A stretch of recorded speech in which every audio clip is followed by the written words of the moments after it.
Okay, and the final third chapter in our first episode. Here comes part 3.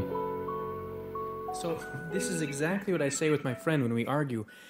I would argue that he has an oversimplified view of biology. And so I said that there's a reason, I was asking him, I guess Socratic method, is just saying, hey, why do you think suicide rates are going up? Or what, if everything's getting better, why are people depressed? And he said, I don't know, because people are faggots and the technology allows them to see other people who are doing better than them and they want what they have and they can't get it or whatever, certain things like that. He kept giving these kind of like materialistic view and explanation. And so one of the examples I gave, I said, okay, I don't think it's a coincidence. I think we're just now beginning to understand, and it's probably already there. I just, don't know the science article or the gene that proves this. But what I was saying is that there's a reason that men have a midlife crisis.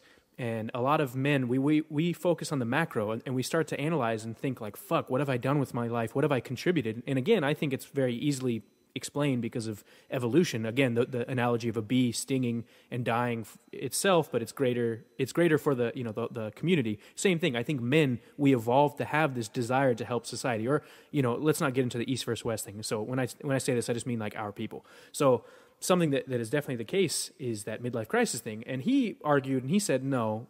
His explanation is that the only reason men have a midlife crisis is that they feel uneasy. Then they want to leave the woman they're with. They go and have sex with another woman, younger, whatever. Then they have more babies. And therefore, it was just a simple equation, more offspring. Therefore, they evolved to be uneasy and, uncomfortable around age 35, 40, or whatever.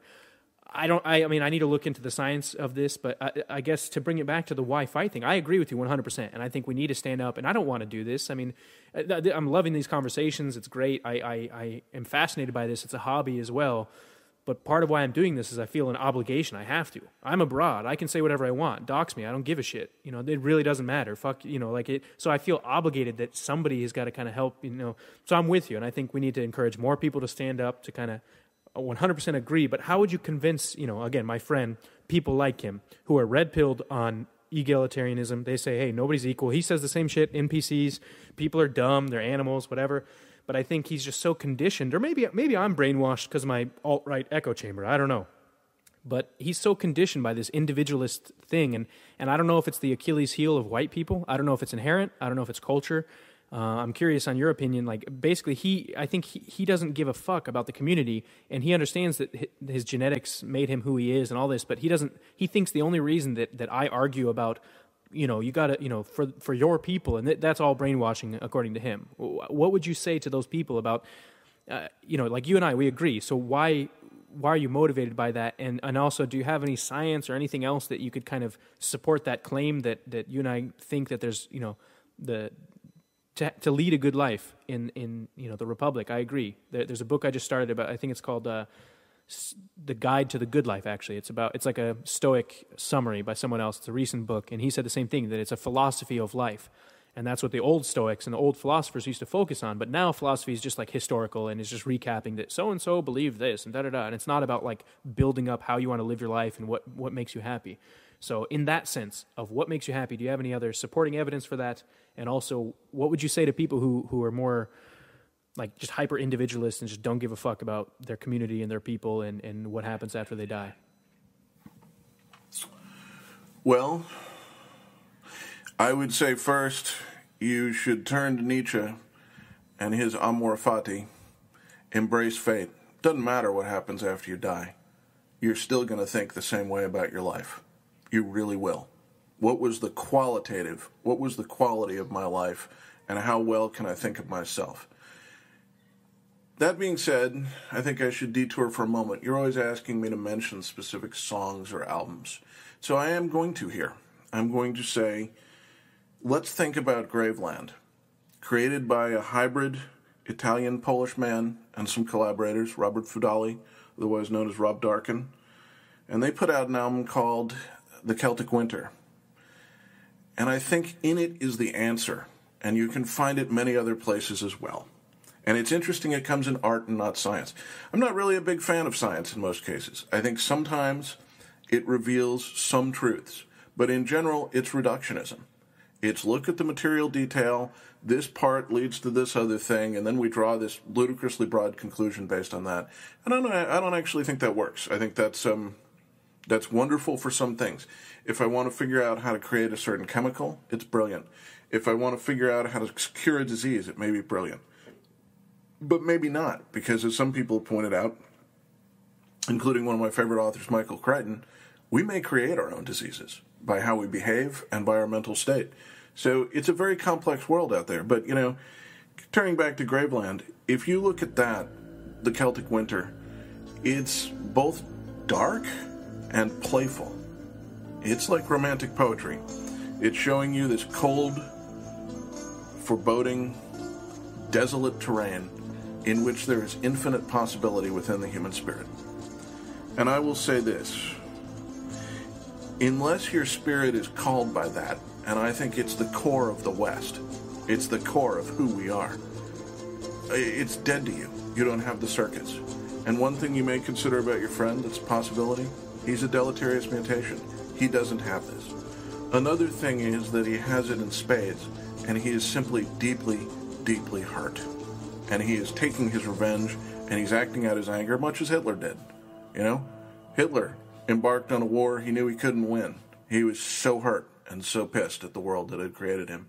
He went off on really a prolonged tantrum. And it's part of why people love him. It's also why people like me are just, he makes us feel sick and angry. But, thinking of all those German lives and all that was ruined just across the board.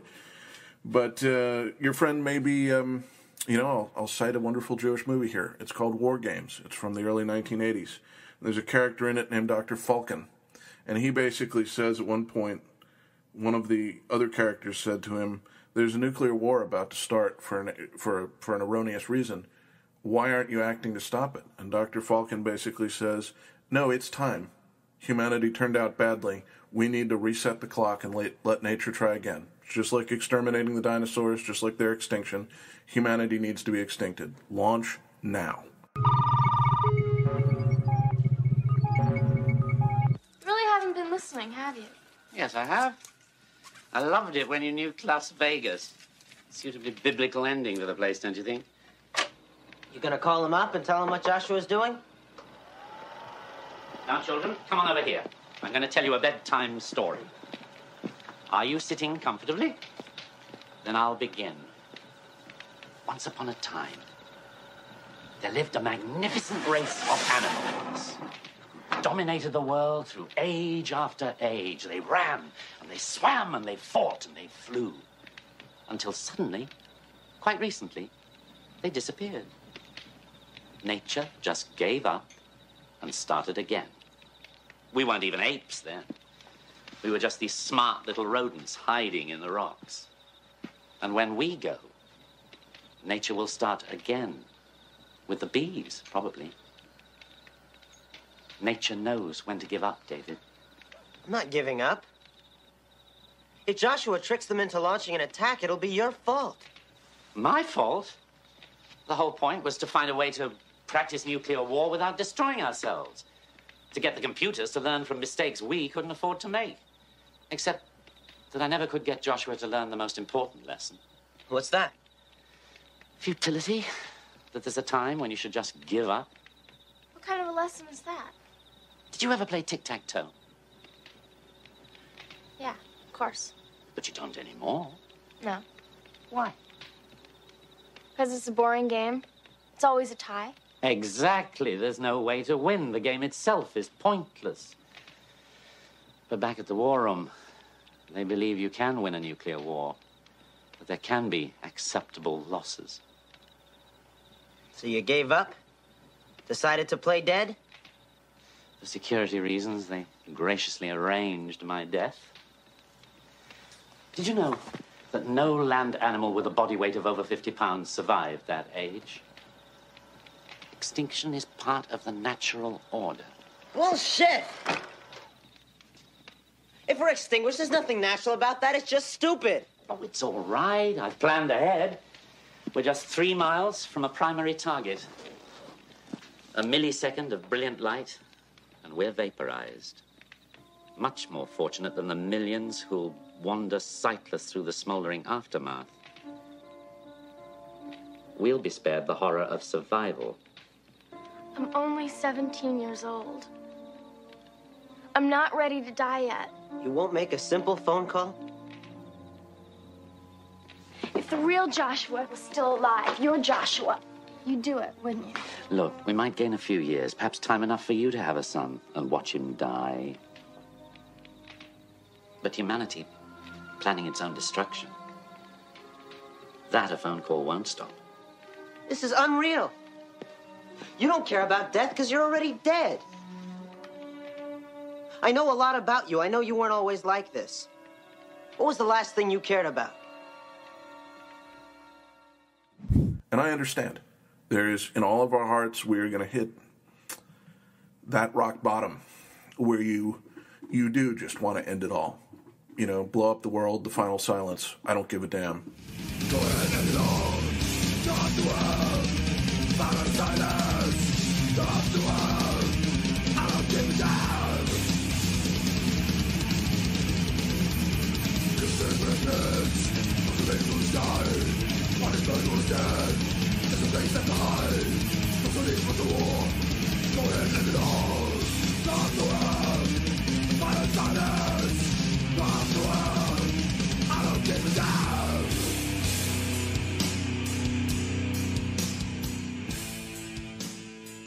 Those are Unleashed lyrics, actually, but you just really, there is no hope. It's the ultimate black pill, and it's infinite blackness, and there is no cure for anything. There's no salvation. And I think it's darker even than personal mortality, if we assume there wasn't a metaphysical dimension, which I think is a nonsense assumption. But, you know, I mean, to think that nothing matters, nothing means anything. And so what I would say to your friend is, let's go back to libertarianism here. You have several products in front of you, one of which is called material satisfaction alone. You can have that nice gated community. You can have that nice car. You can even afford endless Thai ladyboys to pleasure you. Whatever it is you want, man. Whatever it is, you know, you can do it. You can make that happen. But true, like anarcho-capitalist libertarian. There you go. Yeah, and I mean, to me, libertarianism and anarcho-capitalism, and I think the libertarian thinker I enjoy is Nick Land, xenosystems.net, who's I think a very profound thinker, and that I think he grasps the context, and he comes from a philosophy background as well, so not entirely surprising we see eye to eye, but I think he writes some wonderful stuff. Libertarianism is a method. It describes how things work. It is realism. On top of that, we have to make some choices, and just as any economist will tell you, some of these are not materially rational choices, you know? For a Frenchman, why does he buy the damn French bread every morning? Here, look, we've got this American-style bread.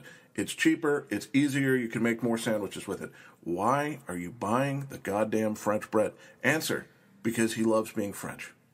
Because to him, it's more than a sandwich. It's about who you are and what's good and what matters. And so I think that when we turn to your friend, we say, you know, behind door number 1, there's material satisfaction alone. Behind door number 2, there's something else. There's slightly less material satisfaction.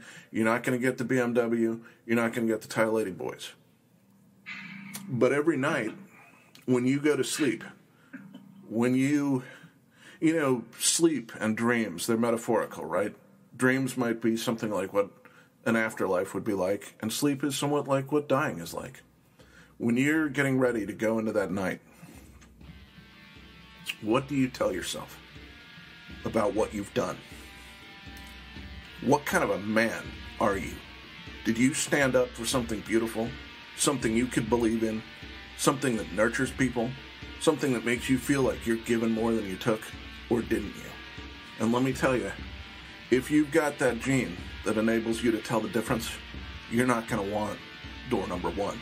Door number 1 is death. Door number 1 is saying, I destroy myself for this world. Door number 2 is saying, I embrace my fate. I may be doomed, but I'm going to die with some self-respect. And I'm not going to give up.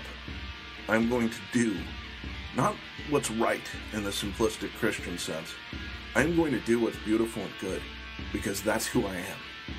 And I think that that's ultimately the question he's going to have to address. Who the hell are you? What do you stand for? What is your quality? What do you believe in? And that's the core of, the Republic. Why should we give a damn? You know, after all, we're philosophers. We're reasonably well paid. We have nice homes. Doesn't matter to us. No matter what happens to the society. we can just keep on doing our thing, and for our lives, we'll be happy. The answer is that all of us need to believe in something. We need to believe in beauty and goodness, and we need to know that we have influenced the world to be more like that, because otherwise we're forced to consider that the opposite is true, and that we're part of the decay, and that everything that hurt us, we've not just endorsed it, we've created it, and we deserve it. So your friend has some hard choices to make, and to be honest, a lot of people in this time have deleterious mutations and can't understand them. So you're gonna write some people off because they don't have the circuits. You know, it's like a computer missing a chip. They cannot understand some things. So I don't know. In his case, of course, it would be reckless and premature for me to conjecture about whether that's the case, but you have to consider that that might be a possibility. Darwin gets the last laugh every time. Yeah, I think that definitely can be the case. I just use him because, I don't know, we had been arguing lately. We're just debating. It's still friendly. We're on good terms. So, but I think it just makes it more specific. It's easier for me to, or like more tangible, as you said, because what he represents is a common attitude among the community. A lot of people on these forums that are just so black-pilled and why does it matter? And I just, for some of them, I have no patience. For him, of course, I'm like, hey, he's out of the way. He's not causing problems. But if you're quote unquote in the community, fucking kill yourself. Like you're hurting it. Okay, if it's really that bad, then just stop fucking blackpilling and depressing all of us who want to make a change. My friend, I mean, I'm on good terms. He's great. He's just a productive member of society. Yeah, go by all means. If you don't have it, if you think we're wrong, no problem. But yeah, in the community, it's hard for me to have patience for. I mean, I relate to a lot of it, so I want to help them. But some of them, I just think, you know what? Just fuck off. You're not helping. Okay, if it's really that bad, please just fucking kill yourself. So, anyways, for what you said, I think it'd be a good time to mention that we had talked a little bit before, and you'd sent a couple songs. I really like these. This is more my genre, more my speed is the punk. I guess I got introduced into enjoying metal more from the punk point of view, especially the kind of the harder punk. And these guys, I Googled a little bit. They're kind of straight edge. So there was one, Cro-Mags is the band, and World Peace is the song, and this was actually my issue. I used to, so the same friend I'm talking about, we were buddies in into crust punk and stuff, and we'd both separately hitchhiked, and I'd lived in a crust punk house. I lived in the boiler room, and I was hanging out with these people, and I'd always debate with them, and I definitely wasn't red pilled because at the time I was actually dating a black girl in the crust punk house and stuff, but I would still always debate because they just didn't understand human nature, and so yeah, I like that. So I guess let's play that song, World Peace by Cro-Mags.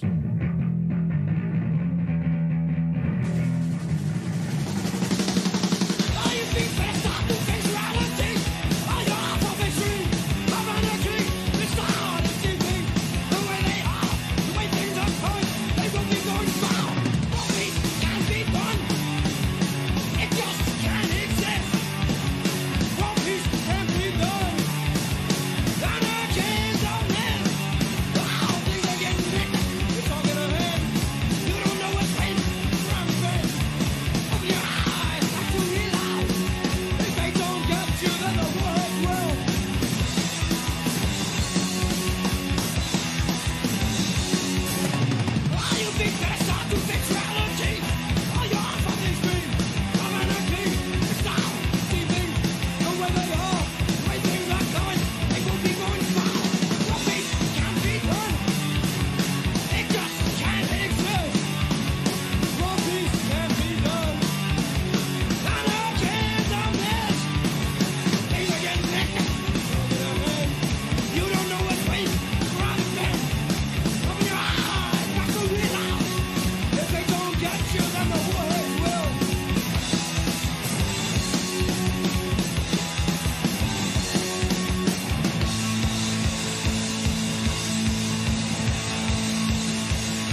And then the other one you'd mentioned, I think, or maybe I'll edit this later, but the other song you'd mentioned that I think is great, that really needs to inspire these people to get up, and it's not, don't scapegoat people, that it's within us. I think it's Arise by Amebix. Is that how you say that? That's how I say it. I don't know what the technical pronunciation is, but I think it's like amoeba, so Amebix.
I think that was great that it was saying, get up off your knees. I think that's the one.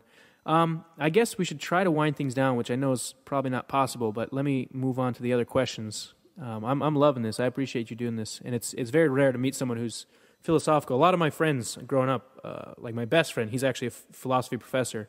And actually, Nick Land, I want to interview him as well. I haven't read any of his stuff, but another friend growing up is also a philosophy professor. And, if they're in academia, they're all fucking hardcore leftists. Like straight up Marxist. And I guess Nick Land used to be a Marxist. That's how my friend knew about him, and that's why he told me, he said, hey, you should check out this guy. I think that's the path I'm going to go down. I know he's kind of transhumanist.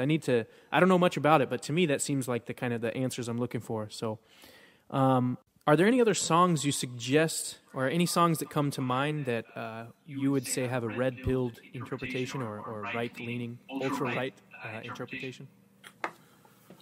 Well, you hit on the one that I think was a huge red pill for me, which was the Cro-Mag's World Peace, which, as you know, says world peace can't exist, which I think is a really hard thing to accept if you've grown up in this society, because so many people claim they're doing so many things for world peace, like it's this absolute good. But once you finally internalize that it can't exist, you're really thinking on a different level, and that's what red pills do. They change all of the context of your thinking.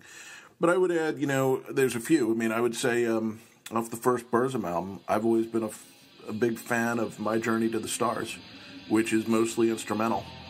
But I think it just captures what it is to be the melancholic, sometimes petulant, impulsive, but also really contemplative spirit of the West. And I think that's a great song. I mentioned The Celtic Winter by Graveland, and I would say that it's a mistake to try to pull a song off that.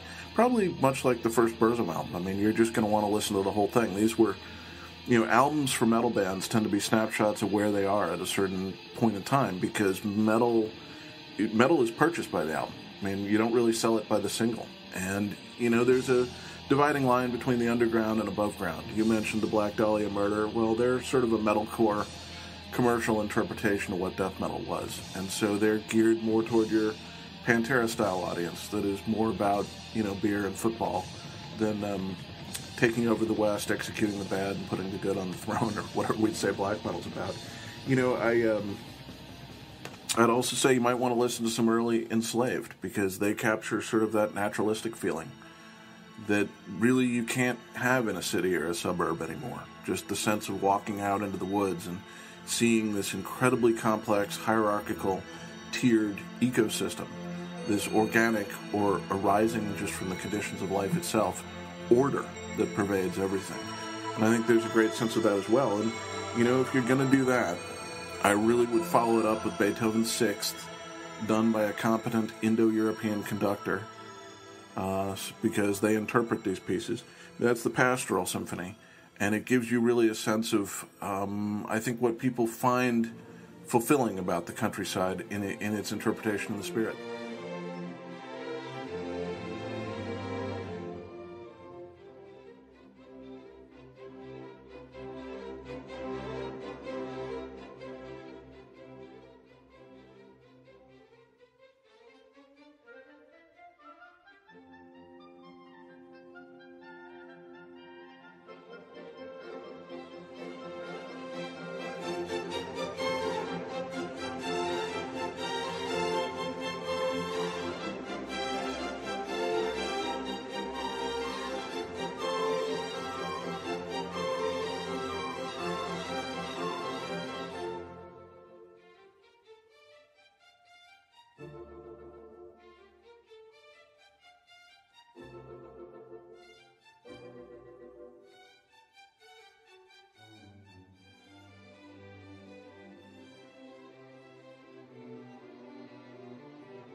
in regards to the Serenity Prayer, or I guess just it basically comes from Stoic teaching, what would you suggest to listeners who are black-pilled or just, people in the movement who see everything, they're completely red-pilled, they know, they have all the knowledge and they know it like the back of their hand, but they feel overwhelmed. They feel like it's just this big system, they can't do anything.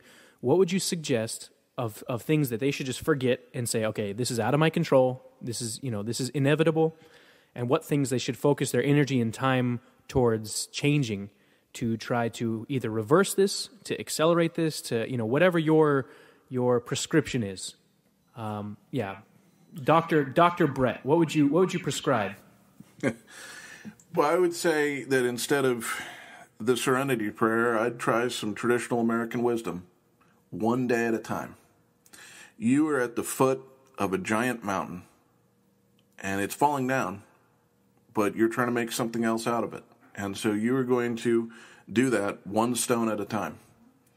And you need to first take care of yourself, which is something I call the lifeguard rule, which is when you go to save somebody who's drowning, make sure first that you are also not going to drown.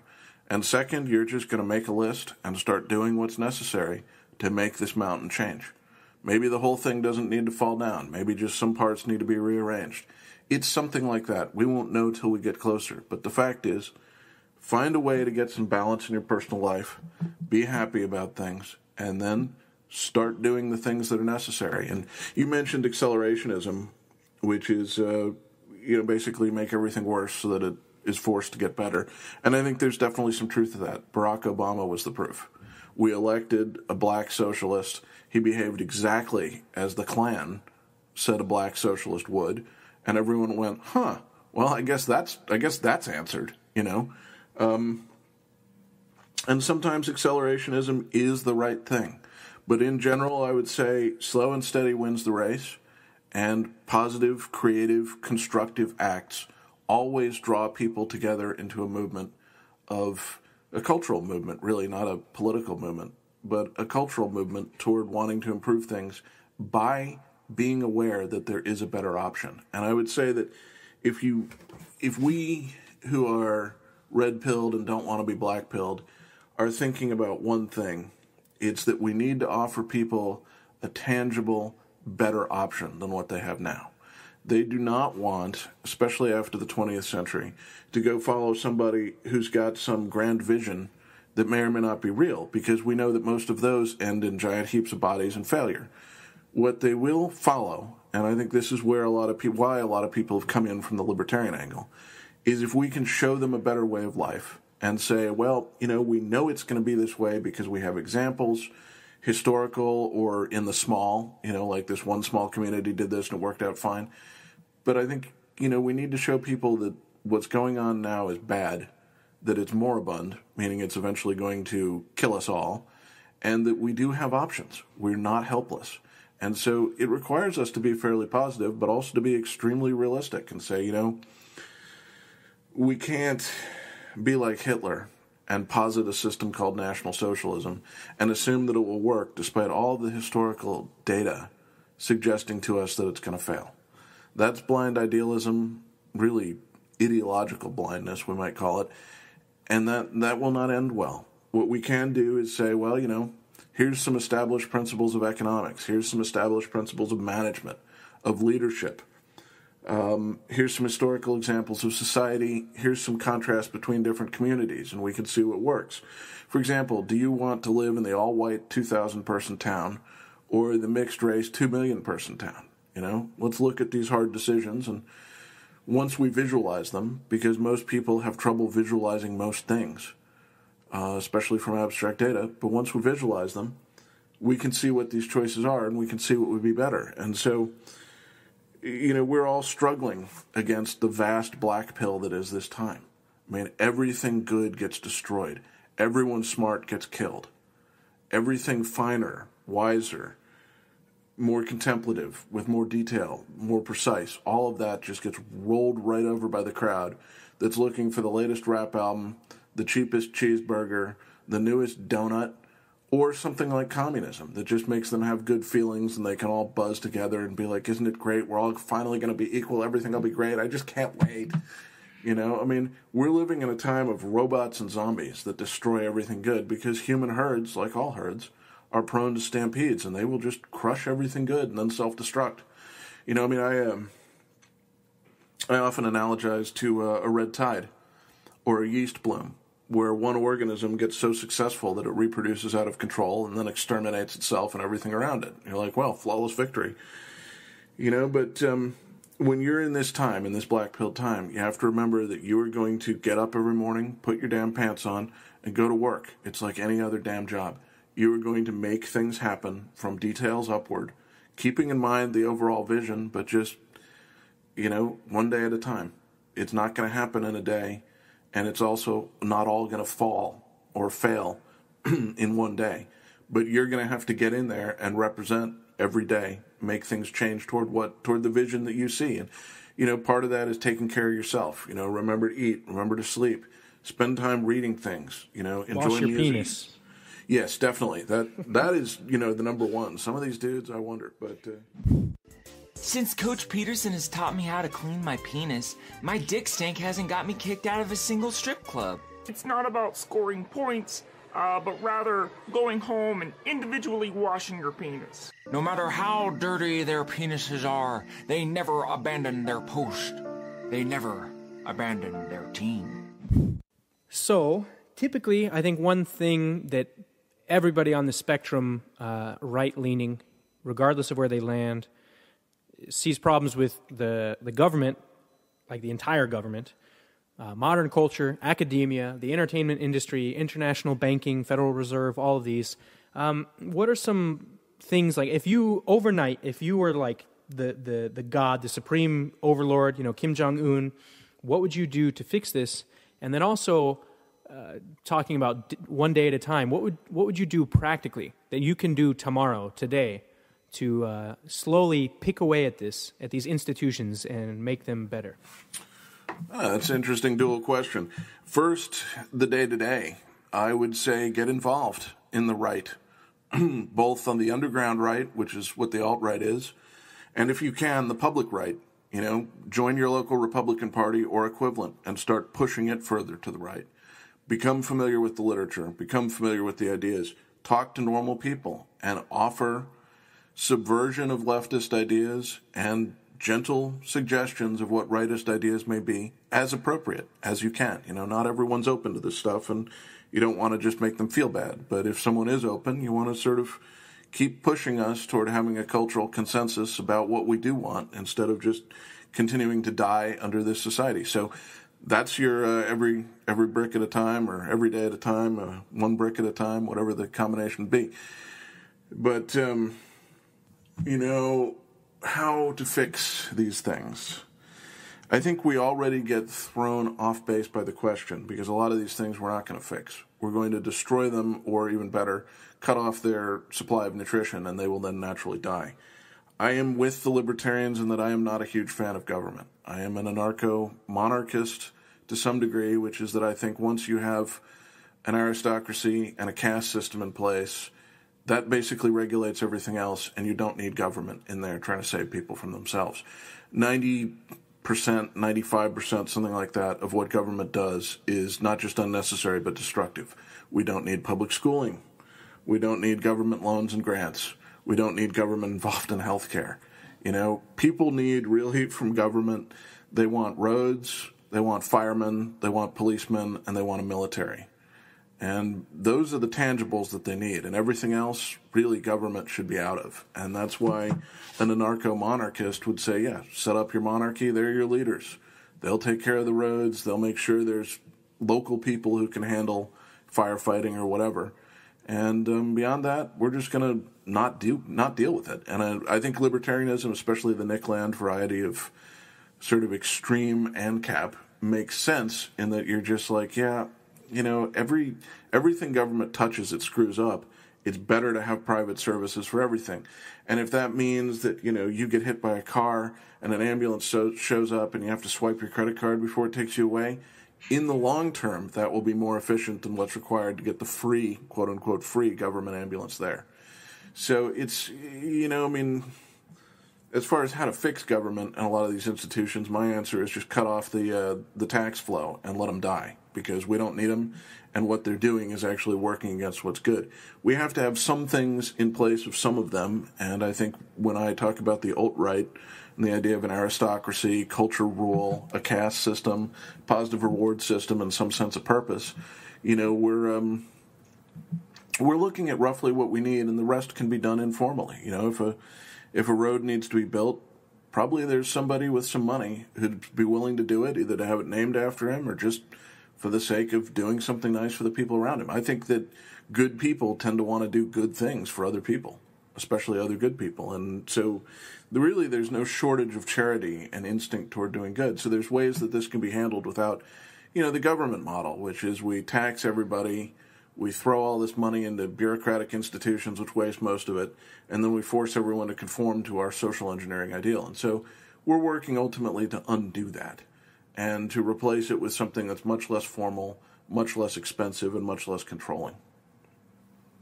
Right on. And what if it was Kim Jong-Stevens? What would you do? If I had absolute power, I would implement basically exactly what I'm talking about. I would go become acquainted with powerful people. And by powerful, I mean intellectually, morally powerful. And I'd pick the good ones, and I'd create an aristocracy out of them. I would abolish most of what government does. I would return tax monies. I would, essentially sign off on American debt. I'd be like, there's no way we can pay this back. I would junk your Social Security, your public education, your Obamacare. I'll throw all that stuff out. And then I think there would probably be another dimension, which would be the great sorting. I would repatriate all who are not Western European from American shores.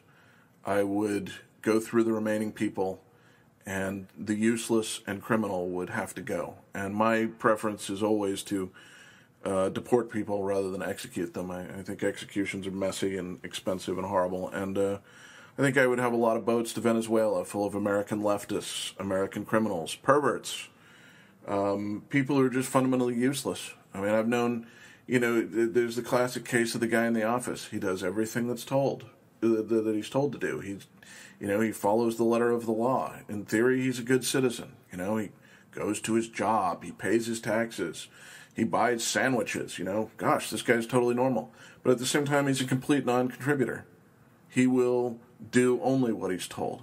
He never does anything to make life better for anyone else. He's not going to even, save a lost frog in the street or something. He's just a soulless human piece of shit. And I'd put him on a boat to Venezuela too. I think that with big data, we have the ability to track people more than ever before and get rid of the ones who are really destructive. And I think that we're going to need a reckoning. There's people who've been profiting off of leftism, political correctness, that kind of thing, and they need to go on boats and get out of here. And if they resist, they need to be shot. That's just how it is. They're broken people. I would treat them in strictly a biological context and say, oh, looks like a bad mutation. That's why you're a crazy leftist, And if that means that you're sending Jessica Valenti to Venezuela, or trying to think of some other just obvious idiots, but, some of the Google guys or the Silicon Valley guys, if that means you're putting them on boats and sending them off, oh well, America would be better off with 150 million people than 450 million, that's for sure. Especially as air pollution becomes a huge issue, and as we start to see quality of life decline simply because we have people everywhere.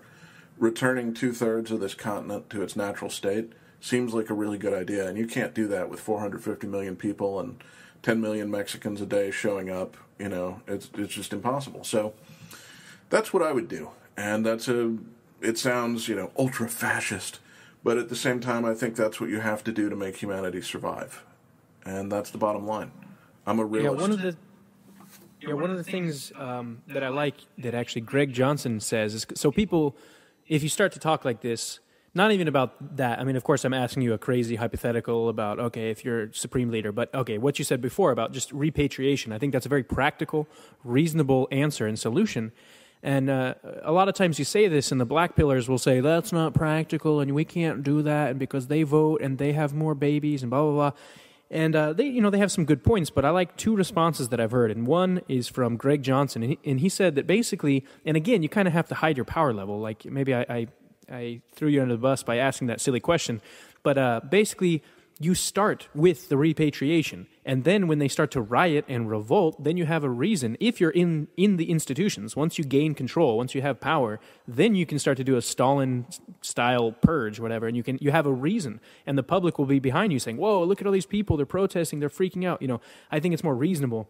I don't think it's completely out of the question. And I do actually think that, you can do monetary incentives. You can say, okay, we'll pay you X amount to leave, and but I do understand that it's easier said than done. And then the other thing actually maybe both of them were Greg Johnson. I don't know. Again, just trying to give credit where credit is due. But anyways, somebody said that if these laws can be made, these laws can be like unmade. If it's these are simple laws that were put into place to reverse immigration trends. We can do the same. We can reverse it, or re-reverse it back to how it was before 1965.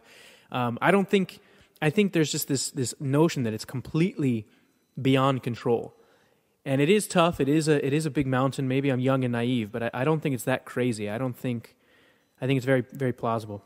All right, so if you had one movie, one book, one song, one whatever, what would you suggest for people who are just starting to get red-pilled?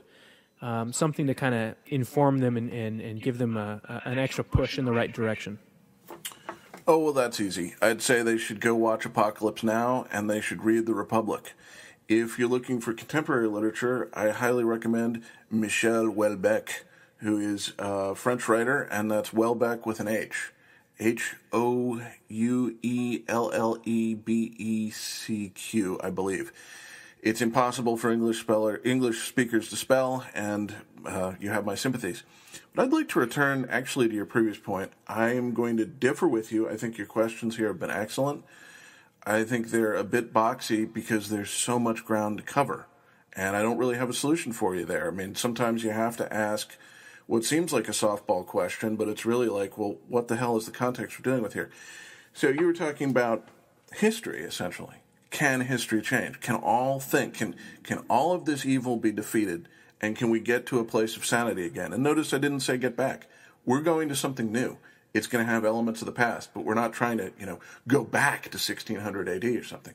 We're trying to make a society based on a different pattern that works out better than what we have now. And most people are black-pilled. They're like, oh my God, you'd have to change everything. You might even have to rename the streets, for God's sake. The streets, think of the streets.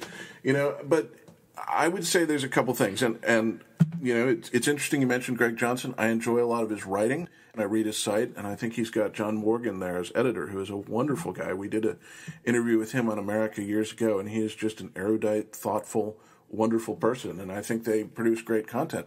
And I think Greg's correct. I mean, we think, I'll add to this, we're befuddled in this time because we have a Hegelian view of history. That history is basically this predetermined path, and we kind of zigzag across it, and it's like, oh, we're going from these one extremes to another, the pendulum swings back, and we end up at the middle, yada, yada. I think that's complete nonsense. History, in fact, is a story of underdogs, of great upsets, of unexpected changes at every turn. And that's because humans are fundamentally self-deluding. So reality to us is this unknown world. And even the best of us are surprised by it because it's much more complex than we are, and there's a lot to study. But I would say that if you were betting on history, I would not bet on everything's just going to keep going the way it has. That's not how things work. I mean, Francis Fukuyama wrote that book, The End of History and the Last Man, which is highly influential and is worth reading, even though he's repudiated some parts of it since. Because he says basically, well, is this the end? I mean, is it, liberal democracy has won out. Liberal democracy, really, which is just democracy plus civil rights plus some socialist programs, has won out. I mean, this is dominating across the West. Is there anything else? Has history ended, basically? Are we going to, are we just going to continue in perpetuity as 1990s America and Europe? But I think the great thing about that book was it woke up so many people because they were like, oh, God, no. That sounds awful. Hopefully we're going to have some kings soon or something, because, this modern life is so empty and awful. And this guy's saying, well, guess that's the best you got, so get used to it being this until the end of time. And I think that's a horror movie for most people. It's like, yeah, more shopping malls, more McJobs, more cubicles. Wow, I think I'm just going to kill myself now. So, I think history is full of twists and turns and bends. And I think we're clearly at the end of the democracy arc. I think it's shat the bed, and there's no polite way to say that. We are living on a polluted planet, totally overpopulated, completely politically unstable. World IQs are plummeting. World conflicts are rising. They haven't come to fruition yet. And everyone's like, well, actually, there's fewer wars than any other time. It's like, yeah, and there's a lot more people at each other's throats, and they have a lot better weapons now, and lots of excess people they don't mind losing. So the fact that we haven't yet lit the powder keg doesn't mean we haven't made the powder keg, Democracy is sort of like the guy who, I think every neighborhood has one of these poor morons.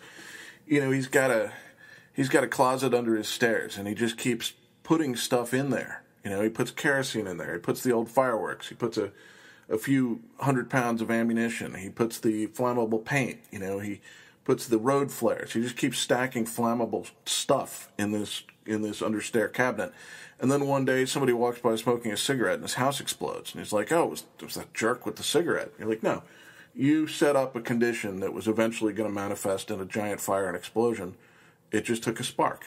And maybe it was the guy with the cigarette, maybe it was an electrical spark, a little short circuit in one of your outlets, maybe somebody had a skateboard that wasn't oiled properly and it produced a spark, but all it takes is a spark, and we've set up this massive disaster. I think the news the last 2 weeks has been glorious for me, because I'm just seeing things I've been screaming about for 25 years come to fruition. I've been telling people since I first read about it in 1997, what's going to kill you of cancer is diesel exhaust. That's the go ahead and smoke cigarettes. That only gives you a 17% risk with all factors included. But diesel exhaust, that gives you a much higher risk. That's going to take us to 50% cancer rates. And at first people are like, oh no, that can't be it. And I think it's the same reason anyone's blackpilled. They don't want to believe that radical change is necessary because it makes them afraid. So they're going to sit there and tell you, oh, it's impossible for that to happen. Well, you have to ask yourself, why would someone tell you something's impossible? Well, because they need to believe that, because they're afraid it is possible. So every time someone's like, oh yeah, you can't do that. There's too many Negroes here. You can't do that. Be like, you know what?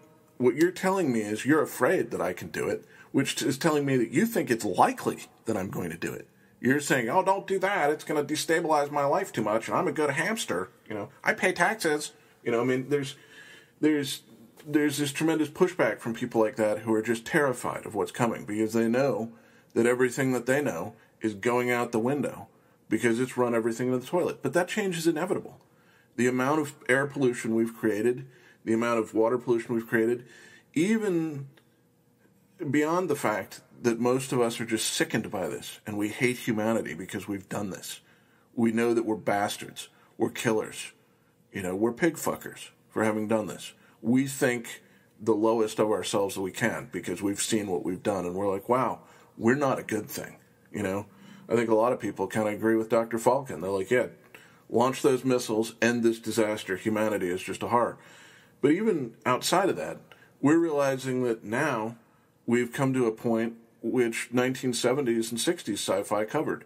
There's going to be a few rich people who can afford clean air, and everyone else is going to have tumors. Well, that's not sustainable. Even if we have robots, even if we have replicators, that's going to create an unstable society that's going to consume itself. And if human history is any guide, the rich will have mercenary armies, and those mercenary armies will be very loyal up until someone says, I'll pay you what he's paying you plus 10 extra bucks.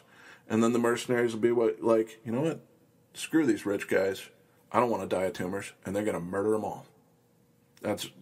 Elites notoriously remain completely oblivious to the fact that they're about to be killed in their beds up until the first shot.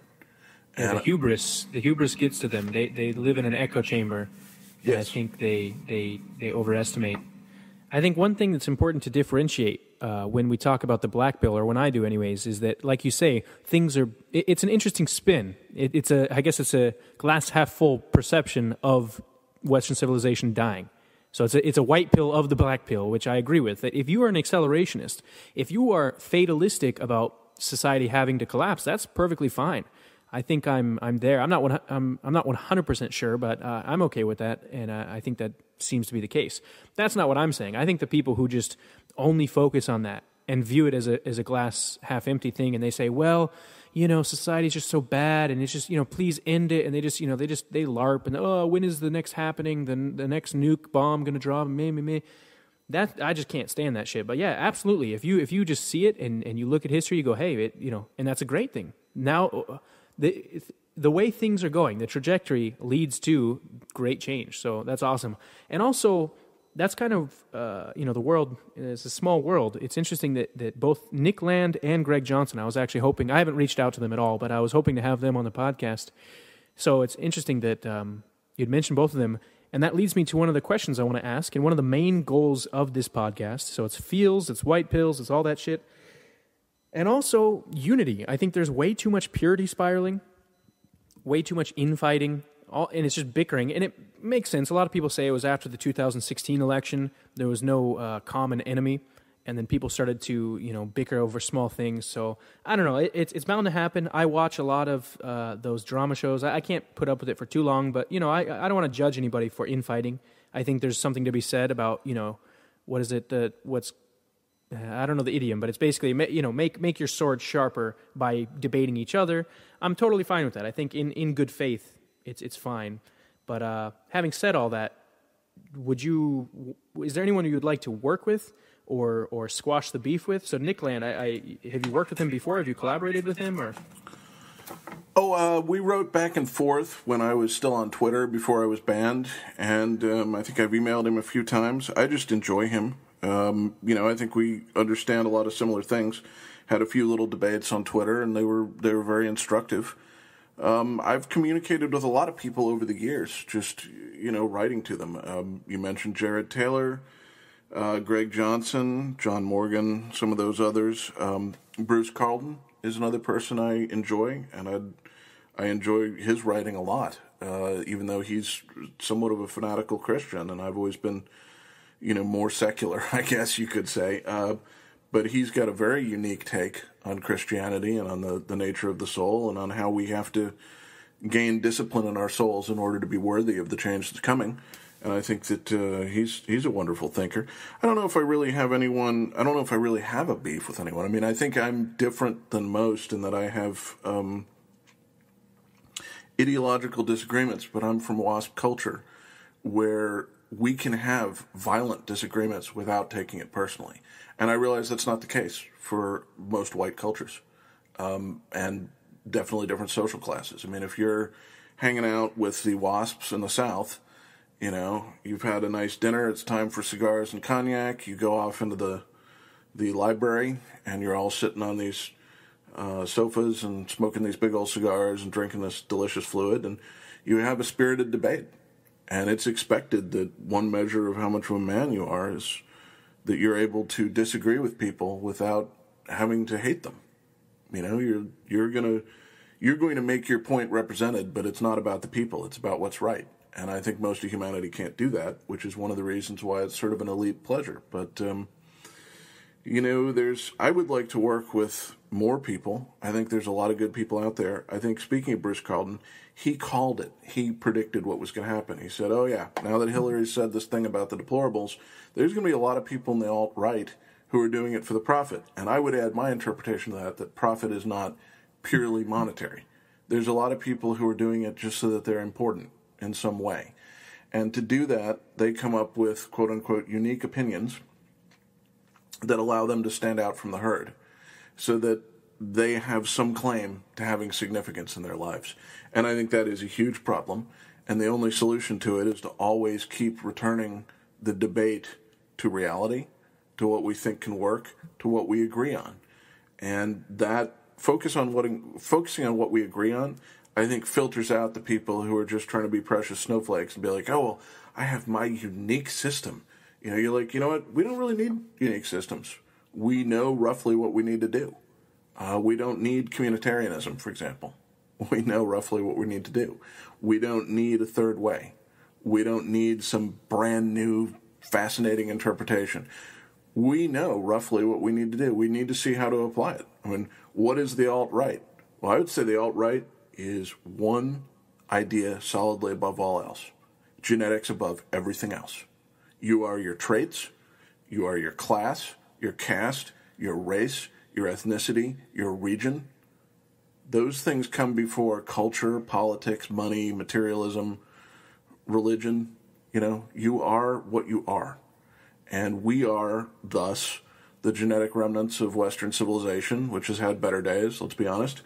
And what we need to do is get ourselves clear in the head and rebuild Western civilization with the idea that at some point we're going to be rebuilding our genetics and be healthier, because we're sort of a fallen people at this point. Modernity makes people small and lumpy and bureaucratic, and we want to restore greatness and make Vikings, basically. And I think that, when you go along those lines, you realize that we don't need new theories. We know exactly what we're doing. We just need people to do it. And I think that's how we end most of these disagreements. So, right on. I mean, I think this has been 2 hours, plus with all of the music and stuff I'll edit in. This will be pretty long, so I guess now's a good time to end it. Usually, for people who download bands, like a friend of mine will say, hey, you should check out this band. I'll download the entire discography, and it becomes overwhelming, and they've changed their point of view and their style throughout the years. And so the beginning albums, sometimes they're shit. Maybe they're better because they didn't sell out yet. I mean, it's tough. I think it's really good and helpful for people who are just getting into a new band or a new person to kind of guide them. So for people who are just hearing about you, or maybe have only heard a little bit about you and they want to explore more of your stuff, can you give a few examples of things that you want to point them to as an introduction, things you're really proud of, whether it's a video, a podcast, an article, a book, and yeah, basically just plug where people can find you and how to reach out and support you. Oh, well, that's a great question, because there's almost no real answer, because there's so much stuff over the years. The basics would be, you might want to go to America.org. That's America with a K. And that is where I post a new article every day, and I've archived my 1990s and early 2000s articles. You also might look into my book on nihilism, which is essentially a rejection of the idea that there is a universal morality, and an affirmation that it's not just specific to each culture, but to individuals and to things like, divisions within those cultures, like social classes. It's heady stuff, but it is a book of philosophy for people who are interested and intrigued by those sorts of things. Other than that, let's see, most of it's history. I've done a few podcast appearances like these that are usually linked on America.org. And you'll find my stuff around on various social media sites. I've just been deplatformed on Gab, which has decided to shadow ban me and not respond to queries about this.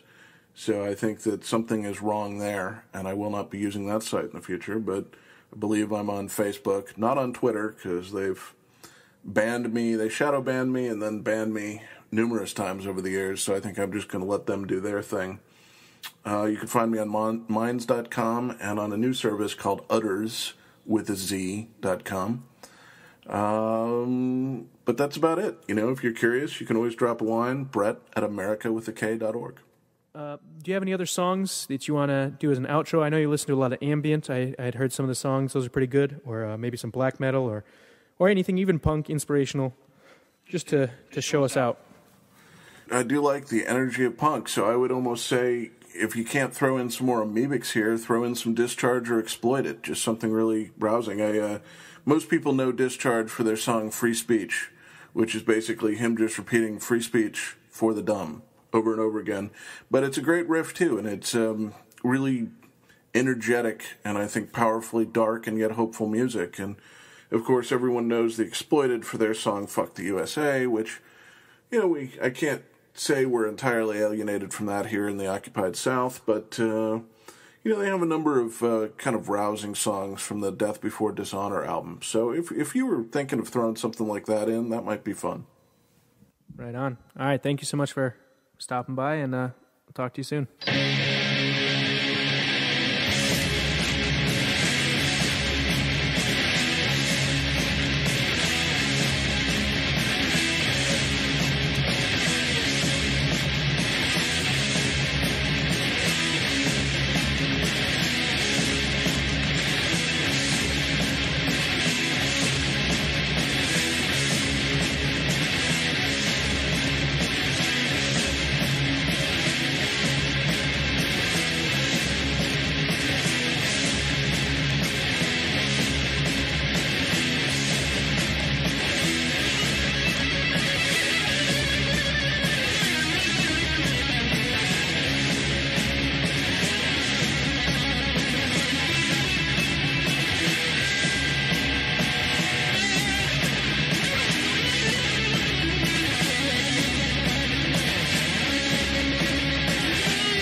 Free speech,